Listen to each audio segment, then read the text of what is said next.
मित्र हो नमस्कार. मी दत्ता सरदेशमुख. आज एका अनामिक लेखकाची एक पोस्ट मी आपल्यासाठी घेऊन आलो आहे.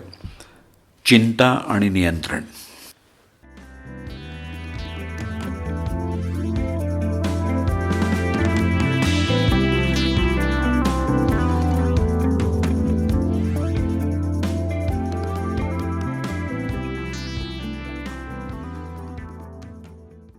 एक दिवस बायको सहज म्हणाली, ऐका ना, मी थोडा वेळ मैत्रिणीबरोबर बाहेर जाते. मोबाईल बघत बसलेला तिचा पती फक्त वर पाहत म्हणाला, ठीक आहे, मजा करा. ती थोडी चकित झाली. नेहमी नाही म्हणणारा, काही गरज आहे का, गेलंच पाहिजे का, उशीर करू नका, असं काहीतरी सांगायचं. पण त्या दिवशी काहीच नाही. ना सुस्कारा ना प्रश्न, फक्त शांत. ठीक आहे. काही तासांनी त्यांचा किशोरवयीन मुलगा किचनमध्ये आला. हातात एक कागद आणि चेहरा फिका. बाबा, तो हळू आवाजात म्हणाला, माझे मॉक परीक्षेचे निकाल आले आणि ते खूप वाईट आहेत. तो थिजून उभा राहिला, कारण त्याला नेहमीप्रमाणे आरडाओरडा होईल अशी खात्री होती. बापाला त्याच्या अभ्यासाची खूप काळजी, म्हणून आज पुन्हा वेळ वाया घालवला, क्षमता वाया घालवतोयस अशी भाषणं ऐकायला मिळतील अशी त्याची तयारी होती. पण त्याच्याऐवजी शांतपणे तो म्हणाला, ठीक आहे. तो विस्फारलेल्या डोळ्याने म्हणाला, फक्त ठीक आहे? हो. तो प्रेमानं म्हणाला, जास्त अभ्यास केलास तर पुढच्या वेळी चांगलं होईल. नाही केलास तर सेमिस्टर रिपीट करावं लागेल. तुझा निर्णय आहे. मी दोन्ही परिस्थितीत तुझ्या पाठीशी आहे. मुलगा हैराण झाला. बाबा एवढा शांत कधीपासून झाला? दुसऱ्या दिवशी दुपारी त्यांची मुलगी घाबरतच घरात आली. हॉलमध्ये थोडं थपकून ती म्हणाली, बाबा, मी मी कारला धडक दिली. फार मोठं नाही, पण डेंट पडला आहे. बाबा ना ओरडले ना रागावले, काहीच नाही. बाबा फक्त म्हणाला, ठीक आहे, उद्या गाडी वर्कशॉपमध्ये देऊन टाक. मुलगी थिजलीच. तुम्हाला राग नाही? बाबानं मंद स्मित केलं. नाही, रागावल्यामुळं कार परत नीट होणार नाही. पुढच्या वेळी जपून चालव. आता घरातले सगळे चिंतित झाले. हा माणूस, तोच पती, त्यांचा बाबा पूर्वीसारखा राहिला नव्हता.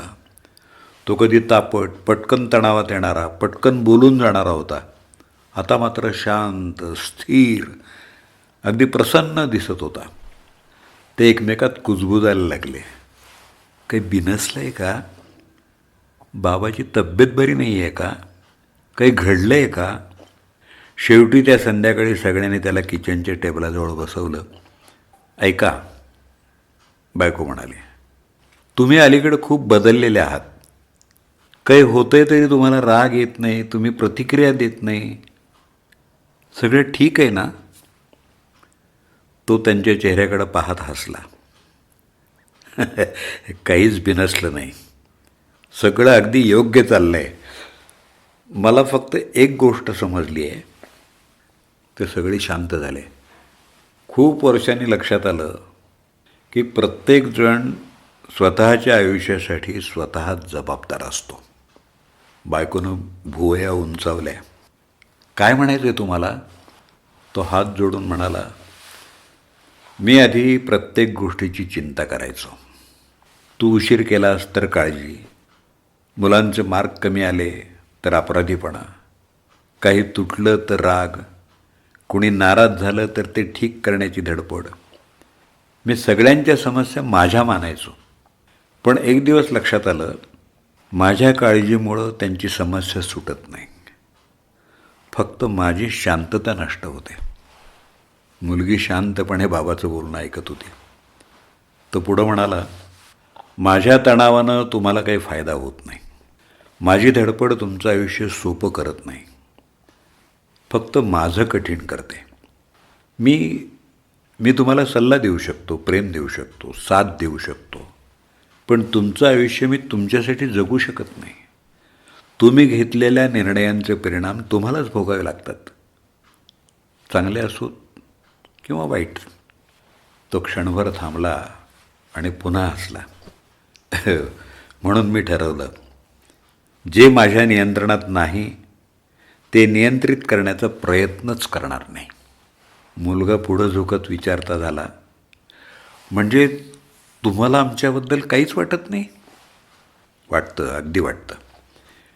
पण चिंता करणं आणि नियंत्रण ठेवणं यात फरक असतो. मी तुमच्यावर माया करू शकतो, तुम्हाला पैसे पुरवू शकतो, पण त्याच्यासाठी माझी शांतता हरवू नये. घरात आता शांतता पसरली. तिघांकडं प्रेमानं पाहत तो म्हणाला, माझं काम तुम्हाला प्रेम देणं, तुम्हाला काय हवं नको ते देणं, मार्गदर्शन करणं आणि गरज पडली की तुमच्या पाठीशी उभं राहणं. पण तुमचं काम स्वतःचं आयुष्य स्वतः हाताळणं, निर्णय घेणं, त्याचे परिणाम भोगणं. तसंच प्रत्येकजण मोठा होतो. पुढं तो शांतपणे म्हणाला, म्हणून आता काही चुकीचं झालं तरी मी स्वतःला आठवण देतो, हे मी दुरुस्त करण्यासारखं नाही. मी शांत राहीन, तुम्ही यातून शिकाल याच्यावर विश्वास ठेवेन, कारण जीवन असंच असतं, धडे शिकवतं. थोडा वेळ घरात संपूर्ण शांतता होती. वातावरण मात्र बदललं होतं.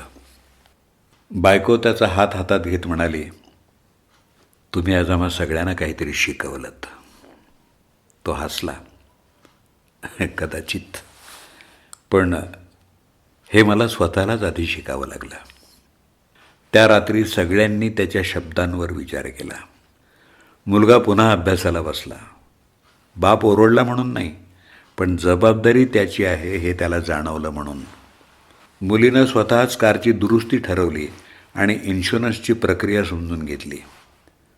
बायको घरातलं सगळं वेळेत आवरून ठेवायला लागली, कारण तोच सक्ती करत होता म्हणून नाही, तर तिला तसं करावंसं वाटलं म्हणून.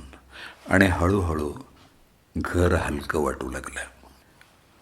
कुणीही भीतीनं नाही तर समजुतीनं वागू लागले. कुणीही कशावर ओरडा होईल या कल्पनेनं दडपून राहत नव्हते, कारण घरातल्या एका माणसानं जरी शांतता स्वीकारली तर ती शांतता सगळ्यांमध्ये पसरत जाते. एक जण नियंत्रण सोडतो आणि बाकी लोक स्वतःला नियंत्रित करायला शिकतात, आणि अशा प्रकारे शांतता प्रेमासारखी पसरते. कुणावरही रागावून, दडपण टाकून, हक्क गाजवून समोरच्यांना नियंत्रित करू नका. त्यापेक्षा आपण आपल्या जबाबदारीनं वागून समोरच्याला त्यांच्या जबाबदारीची जाणीव करून द्या. बघा पटते का ते.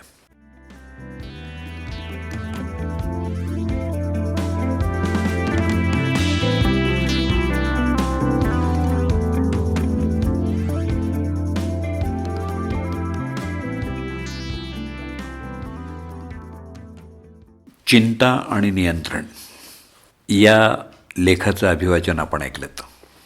लेखक अनामिक. गजानन पळसुटकर यांच्या सौजन्यानं ही पोस्ट मला प्राप्त झाली. आपल्या प्रतिक्रिया आणि अभिप्राय अनामिक लेखकाला मी समर्पित करतो. मी अभिवाचक दत्ता सरदेशमुख. माझा व्हॉट्सअप नंबर 8329730186.